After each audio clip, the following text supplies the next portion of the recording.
who's up in the tank? What is your name and where are you calling from? My name is Jason Bouch, and I'm from Dallas, Texas. Awesome, Jason. Thanks so much for being here, man. You got 4 minutes. Please share your big tech idea. And I love that shirt right there. Good stuff. Thank you. Appreciate it. Have you ever wondered what it would look like to reimagine the transportation industry?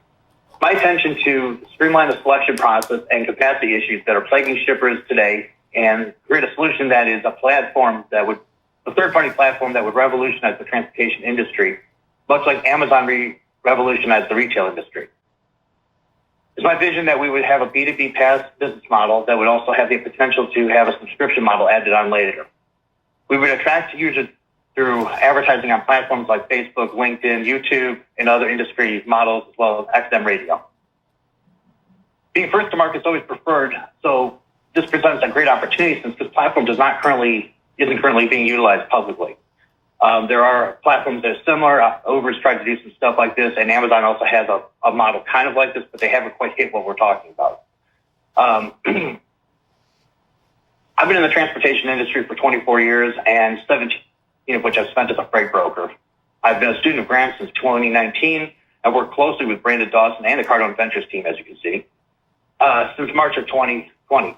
Since that time, I've taken all Cardone Ventures courses and enrolled in DMLP, as well as platforming my online course that sits behind me.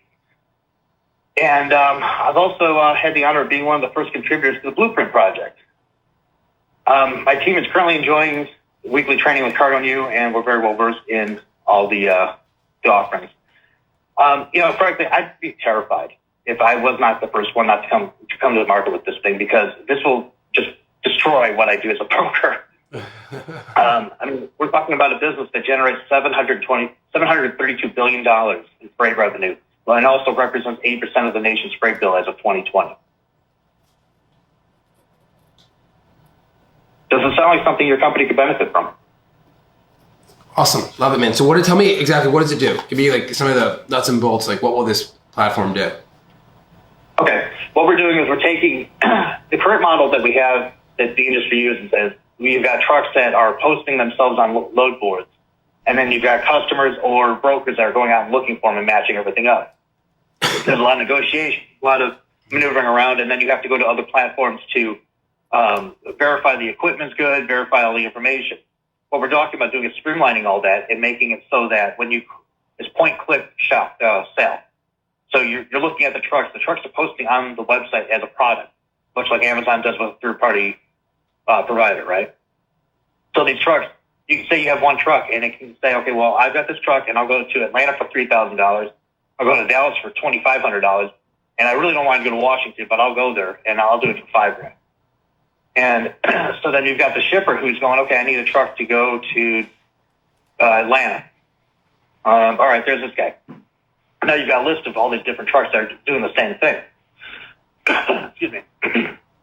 And so the idea is that they would point and click, but they would also have reviews and be able to weigh these things out, much like you would on any type of product on Amazon. We give them star ratings and request reviews of the sort. Now, in addition to this, the way the money moves is that when a truck delivers a load, they send in the paperwork, and they've got 30 days to get paid by somebody like me, and then I submit the paperwork as soon as I can to the customer itself. We would be speeding up that process because now the customer would actually be paying for the freight as it's happening, and that would just so this doesn't happen right now. Like, you're an expert in the industry, so I don't know. So this doesn't happen right now, you said, right? So it's inefficient. Amazon's trying. So like, what is Amazon like? What is this going to do that Amazon's not doing? Well, they missed the mark. What they created was a system that wanted to lean into their current network. So they have a website, and they encourage people to get on there and to book through their network. But I think that when I looked at it, it was unrealistic. I mean, they're talking about pricing that just isn't substantial. Nobody's going to do it. Got it. And Uber tried the same thing. And this is a way for the customers to actually look at tangible equipment as if it was a product. Got it. And then you said the business model is going to be a B2B and then eventually a subscription. Just give me examples of what you mean by that.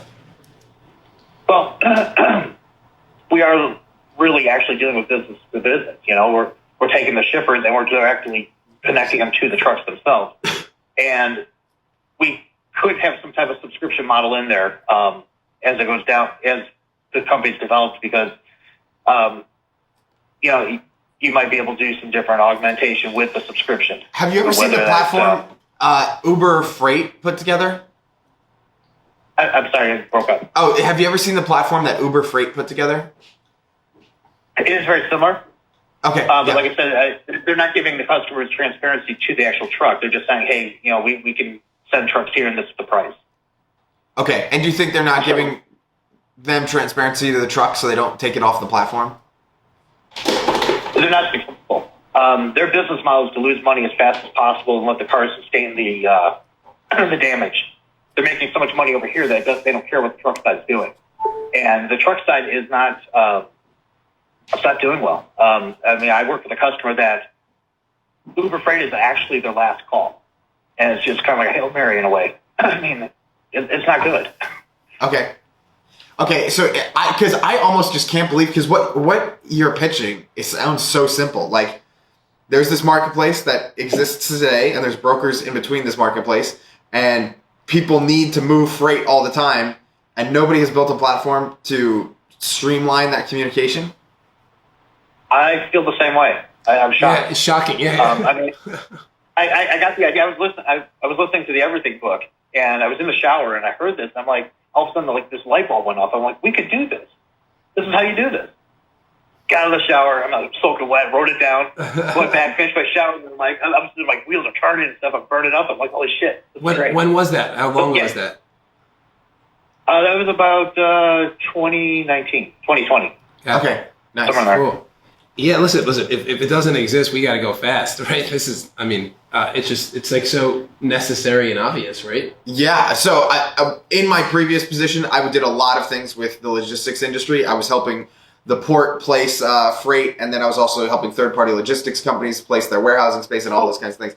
So I would see truckers all the time in the way that truckers would work, and this was even something that I was like, oh, I bet there's something out there for this. They just haven't integrated it into their system today. And I mean, if you're saying that nobody's built it, I just was complacent, and I thought they already built it. I mean, I've never heard anybody do this, and I mean, somebody may be working on it. I don't know, and it might be available privately. That's effectively how our TMSs work. When we go in there and we look for available equipment, we kind of know who we want to work with. Yeah. And in any business, you've got 80% of your business is handled by 20% of your workforce. You've got your top 20 that you lean into, and then you roll into the rest. For sure. Yeah. So. Yeah, listen, let's see what everybody else thinks. This is maybe the most obvious pitch we've had. It's rather extraordinary, Jason. Thank you. So what does everybody think as you're watching this? Is this a platform? Is this an idea? Is this a gentleman that we should move forward with and do some due diligence? What are your thoughts, Eric? Well, what I'm hearing, how Uber is like the largest, transportation company in the world and they have no cars. Airbnb is the largest hotel company in the world and they have no hotels. I'm hearing the largest, trucking, the largest trucking company in the world, the largest freighting company in the world, and they don't own a single truck. Yeah. I want to definitely take a deeper look at it. Yes, for sure, man. I love it. Like, you are absolutely the right person too. So kudos to you. Like, we lean on right person a ton. Like, that's the thing that matters to us more than anything. Like, right person, which means relevant, obviously integrous, committed, strong work ethic, all things that you have just with what you've done with Card on Ventures, Card on Capital, but also you can sell. And I can tell there's a lot of passion around this. So I'm definitely a yes. Let's go deeper into this. Thank you so much for coming to the Tank. Appreciate you and can't wait to get to know you more as well. All right. After this commercial, we'll have another entrepreneur in the Tank.